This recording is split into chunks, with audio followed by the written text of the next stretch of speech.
the very people who accomplished that were accomplishing something beneficial when, in his own opinion, that wasn't beneficial and did more harm to the community than good. So I think that because we're having such a dishonest discussion where Black men don't want to take accountability for what they've done, they want to be the victims of society, but then they want submission from the women. The bottom line is I'm not willing to deflect from the fact that, number one, Black men are the greatest non-white contributors to white supremacy. Let's just be real. White supremacy couldn't even exist without Black men's compliance. They're always uplifting whiteness, biracial children, and trying to assimilate. And that's why I went back to the notion of the only time Black men truly feel like there's a war against them is when they feel like they're being punished for something white men do. At the end of the day, y'all dropped the ball. You're blaming white supremacy on your failures. We already know there's oppression, but Black women are double oppressed. We have more barriers to face. You have male privilege in a patriarchal system and you can't even get it right. History class, but if you know anything about the transatlantic slave trade was a European enterprise. It was not an African enterprise. I'm talking about the sub-Saharan slave trade. You should go look into it. Excuse me. You address me. May I finish? Go look into the sub-Saharan slave trade where Black men are trading their women and children for alcohol and tobacco. I don't want a monologue. May I finish? Go ahead, Dr. Uhmar.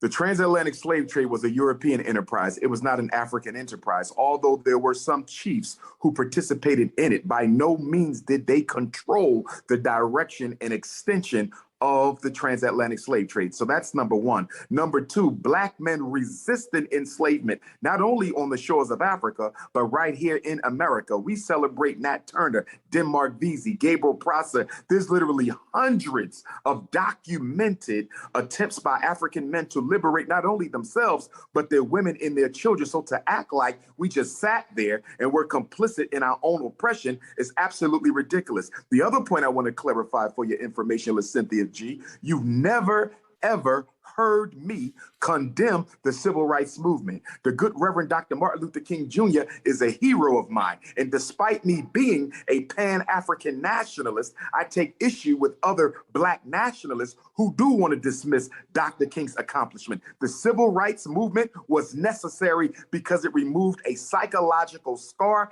that suggested of racial inferiority. So you've never heard me deride the civil rights movement. I support it, although I took certain issues with it. The bottom line is when Black women, Black girls, Black boys listen to this conversation we're having today, they're going to be confused because they hear two brothers speaking of a greater context to the problems that affect Black men. And you hear two intelligent, beautiful Black women who want to keep scapegoating Black men while ignoring the historical and contemporary systemic challenges that are constantly placed in our way. I'm going to say this and be quiet, Sister Tammy. I got to give you this. There was a recent piece of research, Tammy, that came out. And the research said a Black man with a master's degree, they did a study. They had white males who had come out of prison apply for jobs. They had Black men with master's degrees, Sister Tammy, apply for the jobs. And guess what? The white males with prison history and no education were called back more than 75% of the time than Black men with no prison history and a master's degree. I'm aware of that. I am aware of that, of that survey. Yeah. I am. Hope, I saw you give Dr. Uhmar the side eye.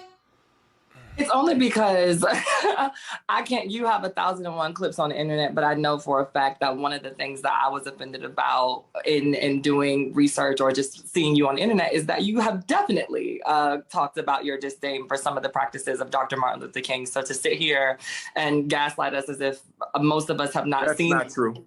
Find the clip. Find the clip.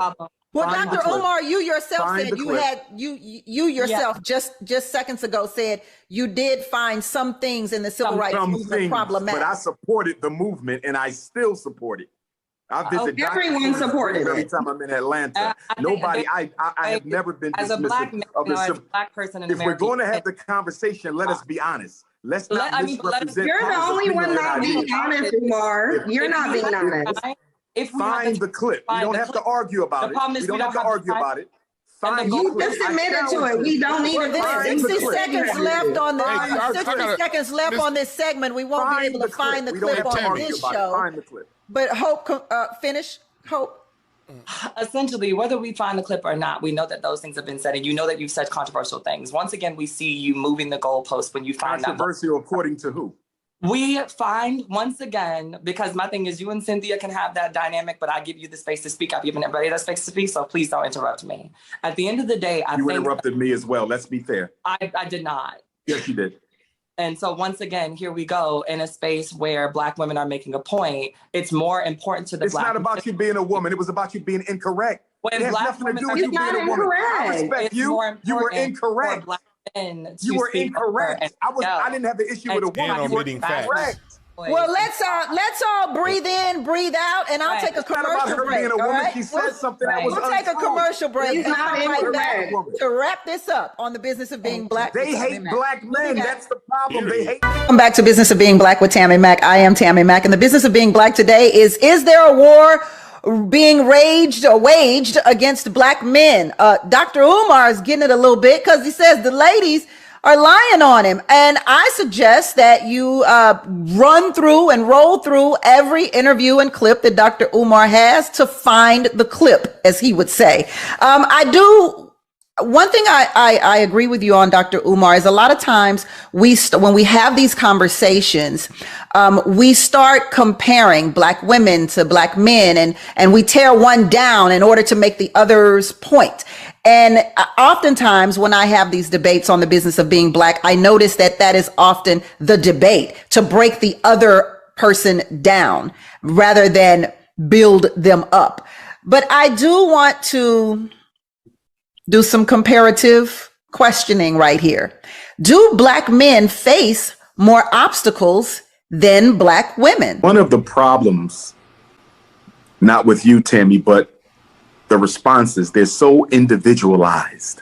Nothing is being evaluated from a group perspective or a community perspective or a systems perspective or an institutional perspective. The bottom line is anything Black men want to do to liberate ourselves or our community, we can't do it without our women. And anything our women want to do to liberate themselves or the community, they can't do it without the men. It is not a competition. It should be a collaboration. But once again, some of us in the conversation are so filled with hatred for the opposite gender that we can never get around to talking about solutions. And in speaking of clips, Sister Tammy, there is one clip you might want to ask Sister Cynthia about, because it was sent to me by about 30 people several months ago, maybe even weeks, where she suggested that women, Black women, should abort their Black male fetuses because after birth, they would not contribute to anything worthwhile in the Black community. Could you ask her to clarify her comments? I would love to. Women, well, I would love to too, but we don't have time.